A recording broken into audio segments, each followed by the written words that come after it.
السلام علیکم۔ آپ کے اپنے چینل ناولس لائبریری میں آپ سب کا تہہ دل سے خوش آمدید کرتی ہوں۔ امید کرتی ہوں کہ آپ سب ٹھیک ہوں گے۔ الحمدللہ میں بھی ٹھیک ہوں۔ ہماری ناول کا نام ہے لا حاصل خواب، رائٹر پلوہ شاہ صافی، قسط نمبر 34۔ صبح کا آغاز جوش بھرا ہوا تھا۔ مہابیر اپنے پرانے روٹین پر طلوع آفتاب کے ساتھ اٹھا اور پلے گراؤنڈ میں آ کر جاگنگ کرنے لگا۔ 2 گھنٹے کی ورزش نے اسے اور بھی انرجیٹک کر دیا۔ 8 بجے کے قریب ڈیوٹی ٹائمنگ کا آغاز ہوا اور ایک ایک کر کے ڈاکٹرز اور اسٹاف ممبرز اپنے اپنے کام پر آنے لگے۔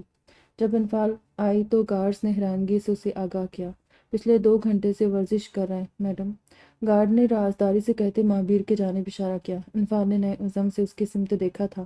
وہی مہابیر بینچ پر بیٹھا وقفہ لے رہا تھا۔ اس کی سانس کافی پھول چکی تھی۔ بس اتنے میں تھک گئے؟ چے میرے مہابیر کے لیے تو گراؤنڈ کے 10 چکر بھی کم ہوتے تھے۔ کانوں میں زمر کی نرم آواز پڑی۔ مہابیر ہنس پڑا۔ یہ طنز نہیں تھا، یہ اسے موٹیویٹ کرنے کے لیے کہے گئے الفاظ تھے۔ ابھی تو شروعات ہے، زخمی کھلاڑی کو میدان میں آنے میں تھوڑا وقت لگتا ہے، اس نے چیلنج کے حساب سے کہا اور پھر سے دوڑ لگانے اٹھا تھا کہ جھٹکا کھا کر رک گیا۔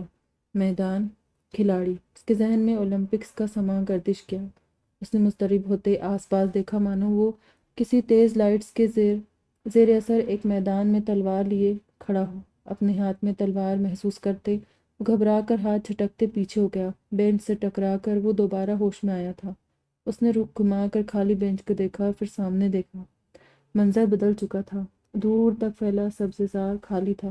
اس وقت اس کے علاوہ وہاں کوئی نہ تھا۔ مہابیر نے دھڑکن قابو کرنے دل کے مقام پر سینے کو سہلایا اور اندر کے جانب بڑھ گیا۔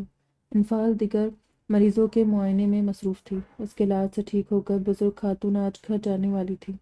دوائیاں وقت پر لیتے رہنا، کوئی بات تنگ کرے تو مجھے کال کرنا، بچے ملنے آئے تو اچھے سے ملنا۔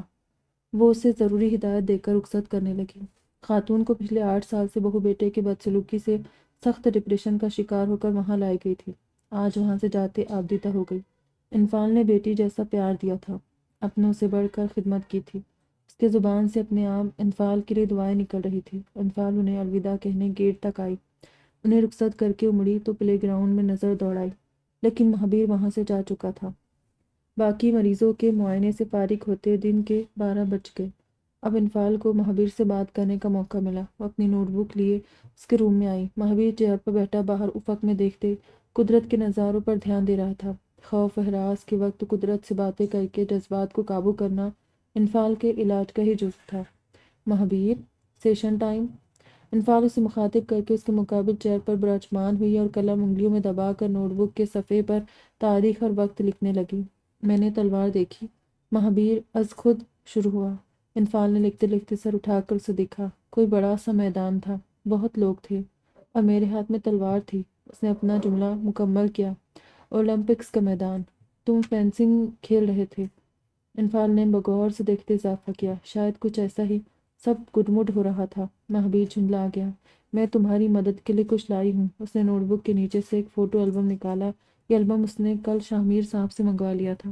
مہابیر نے اس کے بڑے ہوئے ہاتھ میں البم کو دیکھا اور متجسس ہوتے اپنا ہاتھ بڑھا کر تھام لیا۔ ایک ایک اوراق پلٹتے بہت ساری یادیں تازہ ہونے لگی۔ اس البم میں کھزدار کی حویلی، آغا صاحب، دیبا بیگم، ان کے شان و شوکت سے رہائش کے لمحات، فیملی تصاویر جن میں یوشے اور کیہان بھی موجود تھے۔ آدھے البم کے آدھے حصے کے بعد اس کی اور زمروش کی شادی کی تصویریں سامنے آئیں۔ برف باری کے موسم میں ان کی زیارت کا ٹرپ۔ مہابیر زمر کو دیکھ کر مسکرایا تھا۔ اس کی مسکان کے پیچھے چھپا دل کا درد صاف ظاہر تھا۔ چوتھائی حصہ زہران کی تصاویر سے لبریز تھا۔ مہابیر کو اپنے اندر ایک خلا سی محسوس ہوئی تھی۔ آخری کے اوراق میں اس کے جاپان کا ٹرپ اور اس کا گولڈ میڈل جیتنا اور اپنی ٹیم کے ساتھ تصاویر موجود تھی۔ ان تصویروں میں سے زمر کے علاوہ کوئی اور یاد آ رہا ہے؟ انفال نے پہلے ہی واضح کر دیا کہ وہ زمروش کا نام نہیں لے سکتا۔ مہابیر نے سر اس بات میں ہلایا۔ کون؟ انفال فوراً مستفسر ہوئی۔ آغا صاحب۔ مہابیر نے پیار اور قرب کے ملے جلے اثرات میں والد کا نام لیا۔ اور انفال اپنی سیٹ پر آگے کو ہوئی۔ اماں بیگم، کیہان، یوشے۔ اس نے فیملی پکچر میں نظر آتے اشخاص کو پوائنٹ کیا۔ یوشے کا نام لیتے اسے کچھ محسوس ہوا، درد، تکلیف یا غصہ وہ سمجھ نہ سکا۔ ذہن پر وزیر اعظم ہاؤس کا واقعہ لہرا گیا۔ اس نے جھٹ سے البم بند کر دی۔ انفال نے کر کے سر جھٹکا۔ وہ اس کے زبان سے زہران کا نام بھی سننا چاہتی تھی۔ اس سے پہلے وہ کچھ اور پوچھتی ہے کہ اسٹاف ممبر آئے اور ایمرجنسی مریض کی اطلاع دی۔ مہابیر تم البم دوبارہ دیکھو، شاید کوئی اور بھی یاد آ جائے۔ میں ایمرجنسی پیشنٹ کو دیکھ کر آتی ہوں۔ انفال اسے ہدایت دے کر اسٹاف ممبر کے ساتھ چلی گئی۔ مہابیر کمرے میں اکیلا رہ گیا۔ اس نے البم دوبارہ نہیں کھولا۔ بچپن سے لڑکپن اور پھر جوانی، اسے ایک ایک لمحہ یاد آنے لگا۔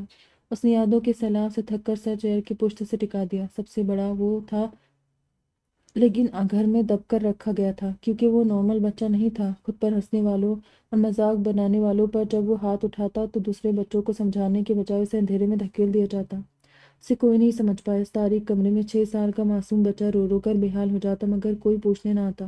سب کو اسے ڈر لگتا تھا۔ 6 سال کا دماغی چیلنج بچہ تو بس پیار اور اپنائیت چاہتا تھا، جیسے کہ اس کے بقیہ بہن بھائی کو مل رہا تھا، مگر اسے اکیلے رہنے پر مجبور کیا گیا۔ ایک دن وہ گھٹنوں کے گرد بازو حائل کر کے خود سے جونچ رہا تھا جب اس نے دمدار آواز سنی اور ساتھ ہی کمرے کا لاک کھولا گیا۔ تاریک کمرے میں تیز روشنی داخل ہوئی، جس سے ننھے مہابیر کی آنکھیں چوندی آ گئی۔ بمشکل آنکھیں کھولتا اندر داخل ہوتے لمبے چوڑے شخص کو دیکھنے لگا۔ مہابیر آؤ، میرے پاس آؤ۔ دمدار آواز نرمی میں تبدیل ہو کر اسے پاس بلا رہی تھی۔ خوف سے کانپتا چھوٹا مہابیر مزید سمٹ گیا۔ ڈرو نہیں، میں تم کو کچھ نہیں کروں گا، میں تمہارا دادا ہوں۔ یہاں اس قدر دراز سرخ و سفید نورانی شخص نے ہاتھ بڑھایا۔ مہابیر نے ہمت کر کے کانپتا ہاتھ بغل سے نکال کر اس سمت بڑھایا۔ دادا نے پورا بازو تھام کر اسے کھڑا کیا اور سینے سے لگایا۔ وہ لمس، وہ احساس مہابیر کے رگ رگ میں بس گیا۔ اسی سکون کی تو اسے تلاش تھی۔ ایسے نواب اکبر ریسانی نے مہابیر کو اپنائیت کا احساس دلایا اور اسے اندھیرے سے نکالنے کی کوشش شروع کی۔ جب بھائی یا کزن یا دیگر بچے مہابیر کو تنگ کرتے تو مہابیر کو مارنے یا کمرے میں بند کرنے کے بجائے ان بچوں کو سمجھاتے اور انہیں اسے ستانے اور اس پر ہنسی و مذاق کرنے سے منع کرتے۔ سب مخلوق اللہ کی بنائی گئی ہے، کوئی مکمل نہیں ہے۔ ہر انسان میں کوئی نہ کوئی کمی ضرور ہے، پورا مکمل تو صرف اللہ کی ذات ہے۔ انسان کو اس کی خامیوں کے ساتھ اپنانا چاہیے۔ مہابیر نے دادا کو گھر والوں کو نصیحت کرتے سنا تھا۔ فرشتہ، مسیحا، مرشد کون ہوتے ہیں مہابیر نہیں جانتا تھا، مگر اس کی تاریک زندگی کی روشنی اس کے دادا نواب اکبر تھے، یہ وہ جان گیا تھا۔ انہوں نے اسے دفاعی طور پر لڑنا اور تلوار چلانا سکھایا تھا، جسے مہابیر کو صرف خطرے کی صورت استعمال کرنے کی اجازت تھی۔ مہابیر کو زندگی کا نیا طرز ملا، پر قسمت شاید ابھی اور آزمانا چاہ رہی تھی، اور 1 سال بعد قضائے الہی سے دادا انتقال کر گئے۔ مہابیر پھر سے اکیلا پڑ گیا، پھر سے گمراہی اور اندھیروں میں چلا گیا۔ اس کے جذبات مانو مر گئے۔ اس نے تلوار کی طاقت کو لوگوں کو میں اپنا خوف بنانے کے لیے استعمال کرنا شروع کیا۔ تاریکیوں کے اس موڑ پر تھا کہ دادا کی ہر تعلیم بھول گیا تھا، اور تب ایک روشنی زندگی میں داخل ہوئی، زمروش کے روپ میں۔ اس نے دادا کی تعلیم کو زندہ کیا، مہابیر کے ہنر کو مثبت طریقے سے استعمال کرنے کی راہ دکھائی۔ مہابیر پھر سے جینے لگا۔ اللہ نے عزت، کامیابی، اولاد، ہر نعمت سے نوازا، مگر آزمائش ابھی ختم نہ ہوئی تھی اور زمروش کو اس سے دور کر دیا۔ اب کون تھا اس کی تاریک زندگی کا وہ چراغ؟ کہ انفال وہ آنکھیں بند کیے سوچ رہا تھا کہ سماعتوں میں کلکاری پڑی، پاپا! ایک بچے نے صدا دی تھی۔ مہابیر کا ذہن بھٹکتے بھٹکتے سیدھی راہ پر آیا۔ انفال صرف ذریعہ تھی، اور اس کی اصل روشنی اس کا اور زمروش کا بیٹا تھا، نواب زہران ریسانی۔ ذہن کے صفحے پر زہران کا چہرہ شفاف ہوا۔ چیری بلاسم کا باغ، گلابی پھولوں کے مابین وہ کھلکھلا کر پاپا کی صدائیں لگاتا بھاگتا ہوا اس کی جانب آ رہا تھا۔ مہابیر ایک جھٹکے سے آنکھیں کھول کر اٹھ بیٹھا۔ دھڑکن برق رفتاری سے بھی تیز تھی، ماتھے پر آئے پسینے نے بالوں کو بھگو دیا تھا۔ زہران یاد آتے ہی وہ جگہ سے اٹھا اور باہر کی سمت بھاگا۔ انفال ایمرجنسی روم میں بے قابو مریض کو قابو کر کے ڈیوٹی ڈاکٹرز کو آگے کے لائحہ عمل بتا رہی تھی۔ جب مہابیر بھاگتے ہوئے اندر آیا، اس کی سانس بے ترتیب تھی، بال بھاگ کر آنے سے بکھر گئے تھے، چہرے کا رنگ سرخ ہو رہا تھا، ہاتھوں پیروں کی لرزش سے توازن قائم رکھنا دشوار ہو رہا تھا۔ مہابیر، کیا ہوا؟ انفال نے اسے سہارا دیا۔ زہران، میرا بیٹا، زہران۔ وہ پھولے ہوئے سانس میں محض اتنا ہی کہہ پایا۔ انفال کے چہرے پر خوشی کی لہر دوڑ گئی۔ مہابیر کو زہران یاد آ گیا تھا۔ انفال اسے لے کر اپنے آفس میں آ گئی، اسے سیٹ پر بٹھایا اور پانی پلایا۔ جب وہ پرسکون ہوا تو انفال اس کے روبرو بیٹھی اور دوبارہ پوچھا، مجھے زہران سے ملنا ہے، نہ جانے کتنا بڑا ہو گیا ہوگا، کتنے سال ہو گئے اسے دیکھے ہوئے۔ مجھے ابھی اپنے بیٹے سے ملنا ہے۔ مہابیر بازد ہوا۔ مہابیر ریلیکس، میں تمہاری کیفیت سمجھ سکتی ہوں۔ مینٹل اسائلم کے کچھ قوانین ہیں۔ 10 سال سے چھوٹے بچے کو لانے کی اجازت نہیں ہے۔ انفال نے سمجھانا چاہا۔ میں کچھ نہیں جانتا ڈاکٹر، مجھ سے صبر ہی نہیں ہو رہا، اسے تو میں یاد بھی نہیں ہوں گا، مجھے پہچان بھی نہیں پائے گا۔ اف۔ اٹھ کر کیبن میں دائیں سے بائیں چکر لگانے لگا۔ اس کی بے صبری بڑھتی جا رہی تھی۔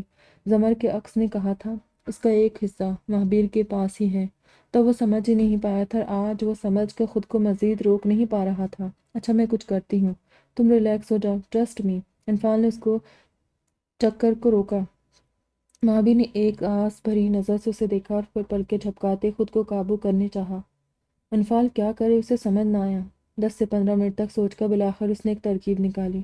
آپ کو لگتا ہے کام کرے گا؟ مہابیر نے راہ حل سن کر پوچھا۔ اگر تم ساتھ دو تو ضرور کام کرے گا، انفال نے وعدہ لینا چاہا۔ پکڑے گئے تو آپ کی جاب جا سکتی ہے۔ مہابیر مطمئن نہ ہوا۔ دوستی کے لیے اتنا تو کر سکتی ہوں، انفال نے دلاسا دیا۔ مہابیر سر کو خم دے کر راضی ہوا۔ انفال کی ترکیب کے مطابق مہابیر کو ڈاکٹر کی ڈریسنگ کروا کر لنچ بریک میں 1 گھنٹے کے لیے ہاسپٹل سے باہر لے جا کر زہران سے ملوا سکتے تھے۔ مہابیر انفال کا اتنا بڑا قدم اٹھانے پر مطمئن نہ تھا، لیکن بیٹے سے ملنے کی تڑپ نے اسے غیر قانونی طریقہ اپنانے پر مجبور کیا۔ انفال کے بھروسہ مند ڈاکٹر کے کپڑوں میں تیار ہوا، سر پر کیپ پہنی، آنکھوں پر گوگلز لگائے اور منہ پر ڈاکٹر ماسک لگایا، جس سے اس کی پہچان چھپ گئی۔ اتنی دیر میں انفال نے شاہ میر صاحب کو دیبا بیگم اور زہران کے ساتھ قریبی پارک میں آنے کی اطلاع دے دی۔ 2 بجے لنچ بریک کا اعلان ہوتے انفال اپنا شولڈر بیگ اور لمبا سانس خارج کرتے خود کو کمپوز کر کے باہر کی سمت قدم بڑھائے۔ اس کے ساتھ ساتھ مہابیر بھی وائٹ کوٹ کے جیبوں میں ہاتھ ڈالے ڈاکٹر کی اداکاری کرتے گیٹ سے باہر آیا۔ پارکنگ تک آ کر انفال نے سکون کا سانس لیا تھا۔ آگے پیچھے دونوں اس کی کار میں سوار ہوئے اور انفال نے اسپیڈ میں گاڑی دوڑا دی۔ 10 منٹ کی مسافت طے کر کے وہ پارک کے سامنے رکے۔ اس چھوٹے نفیس پارک میں دوپہر کے وقت کوئی نہ تھا۔ مہابیر کو دور سے ہی فوارے کے پاس آغا صاحب، اماں بیگم اور ان کے گرد گول گول گھومتا بچہ دکھائی دیا۔ اس کے ساتھ زمروش کا عکس بھی چھوٹے چھوٹے قدم اٹھاتا گھوم رہا تھا۔ کار کی سیٹ سے نکلتے مہابیر کی آنکھیں بھر آئی۔ ادھورا ہو کر بھی وہ منظر مکمل لگ رہا تھا۔ بوجھل قدموں سے چلتے وہ اندر داخل ہوا۔ سامنے سے آغا صاحب نے بھی قدم بڑھائے۔ سبزے زار کے بیچ میں ان دونوں کا سامنا ہوا۔ آغا صاحب نے مہابیر کو خود میں یوں بھیج دیا جیسے کھویا ہوا بچہ مل جانے پر ایک باپ سینے سے لگاتا ہے۔ آغا صاحب، مہابیر نے ان کے گرد بازو حل کر کے پکارا۔ ترس گیا تھا تمہاری زبان سے یہ سننے۔ آغا صاحب پھوٹ پھوٹ کر رو پڑے۔ ان کے بعد مہابیر اماں بیگم سے ملا۔ ماں کے جذبات بھی کچھ کم نہ تھے۔ ان سے گلے ملے۔ مہابیر کی نظر ان کا دامن پکڑے بچے پر پڑی۔ اس سے مشابہت رکھتا اس کا بیٹا زہران سر اوپر کو اٹھا کر جھجکتے مہابیر کو دیکھ رہا تھا۔ اماں بیگم سامنے سے ہٹی تو مہابیر 2 زانو ہو کر اس کے سامنے بیٹھ گیا۔ دونوں کی نظریں ملی۔ مہابیر کی آنکھیں پرنم تھیں۔ 5 سال بعد بیٹے کو دیکھ رہا تھا، جبکہ 8 سالہ زہران کی آنکھیں بے تاثر تھیں۔ زہران، یہ تمہارے پاپا ہے، آغا صاحب نے جیسے یاد دلایا۔ مہابیر نے اسے خود سے لگا لیا۔ اس کی گرفت مضبوط تھی۔ اپنے اور زمروش کے بیٹے کا لمس دل میں محسوس کرنا چاہتا تھا۔ زہران نے جوابی عمل میں مہابیر کے گرد بازو نہیں پھیلائے۔ مجھے دیکھ کر خوش نہیں ہو؟ مہابیر کو اس کا سرد رویہ محسوس ہوا۔ آپ نے میری ماما کو مارا، زہران نے شکوہ کیا۔ مہابیر کی مسکان سمٹ گئی، گرفت ہلکی ہو گئی۔ آغا صاحب اور اماں بیگم اور انفال نے بے یقین نظروں کا تبادلہ کیا۔ زہران، یہ کیا کہہ رہے ہو؟ آغا صاحب پریشان ہوئے۔ سب یہی کہتے ہیں دادا صاحب، میرے دوست بھی یہی کہتے ہیں کہ میرے پاپا نے میری ماما کو مارا تھا۔ زہران نے دوبارہ تصحیح کی۔ نہیں بیٹا، یہ سچ نہیں ہے، میری بات سنو، اماں بیگم نے سمجھانا چاہا۔ مہابیر کھڑا ہو گیا۔ اس کے دل میں چھن سے کچھ ٹوٹا تھا۔ مجھے نہیں سننا کچھ۔ زہران جھنجلا کر وہاں سے بھاگ گیا۔ مہابیر، پتہ نہیں اس نے کہاں سے یہ سب سن لیا ہے، تم فکر مت کرو، میں سمجھا دوں گی۔ اماں بیگم فوراً اپنے بیٹے کی سمت مڑی۔ کوئی بات نہیں اماں بیگم، میں ٹھیک ہوں، بے تاثر لہجے میں جواب دے کر گیٹ کی سمت بڑھ گیا۔ آغا صاحب مہابیر کے لیے پریشان ہوئے۔ انفال نے ایک نظر اس پر ڈال کر مہابیر کے پیچھے بھاگی تھی۔ قسمت نے نئے کھیل کا آغاز کر دیا تھا۔ زہران اپنے باپ سے بدگمان تھا اور مہابیر بے بس۔ ہاسپٹل کے آگے کار روک کر انفال نے مہابیر سے بات کرنی چاہی، مگر وہ اس کے گیا ہونے سے پہلے اتر گیا۔ اپنا حلیہ درست کر کے سب کے نظروں میں آئے بغیر لیب میں چلا گیا۔ انفال کار پارک کرنے چلی گئی تھی۔ جب تک وہ اسے ڈھونڈتے ہوئے آئی، مہابیر چینج کر کے اپنی یونیفارم میں آ چکا تھا۔ اس نے تہہ دل سے لیب ڈاکٹر کا شکریہ ادا کیا اور اس کے کپڑے واپس دے کر جانے لگی۔ مہابیر، تم فکر مت کرو، میں سمجھاؤں گی زہران کو، وہ میری بات ضرور مانے گا۔ اور انفال ایک سانس میں وضاحت دینے لگی۔ مہابیر سر کو خم دے کر چڑیوں کی سمت آیا۔ تم نے بھی اب تک لنچ نہیں کیا نا؟ چلو ساتھ میں کرتے ہیں۔ انفال نے موضوع بدل دیا تاکہ مہابیر بے قابو نہ ہو۔ مہابیر ایک قدم سیڑھی پر رک کر پیچھے مڑا، بتاثر چہرے سے انفال کو دیکھا۔ ڈاکٹر میں ٹھیک ہوں، مجھے کسی وضاحت کی ضرورت نہیں ہے، بس اس وقت اکیلے رہنا چاہتا ہوں، اس نے پراعتماد انداز میں جواب دیا۔ انفال نہ چاہتے ہوئے بھی سر کو خم دے کر وہیں رک گئی۔ مہابیر پلٹ کر اوپر چڑھنے لگا۔ کمرہ تاریک تھا، لائٹس بند تھی، پردے گرے ہوئے تھے۔ وہ اسی انداز سے چلتے اندر داخل ہوا اور بیڈ کے ساتھ سے گزر کر دیوار کے ساتھ لگ کر فرش پر بیٹھ گیا۔ سر گھٹنوں میں دیے، دو آنسو ٹوٹ کر رخسار پر بہہ کر شیو میں جذب ہوئے۔ ابھی تو نیچے کہا ٹھیک ہو اور یہاں آ کر رو رہے ہو؟ زمروش کا سایہ لہرایا۔ وہ اس کے سائڈ پر آ کر بیٹھی۔ مہابیر نے سر اٹھا کر اداس نظروں سے اسے دیکھا۔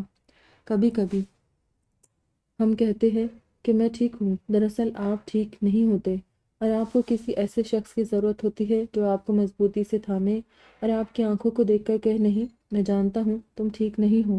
اور مہابیر کے لیے وہ شخص صرف زمر ہی تھی۔ حقیقت تسلیم کرنے کے بعد پہلی دفعہ شدت سے اس کی کمی محسوس ہوئی تھی۔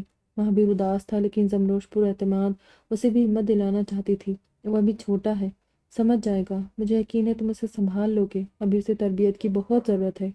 زمروش آہستہ سے بولی۔ اس کا نرم لہجہ مہابیر کے اعصاب پر مرہم کی طرح لگا۔ وہ مجھ سے نفرت کرتا ہے۔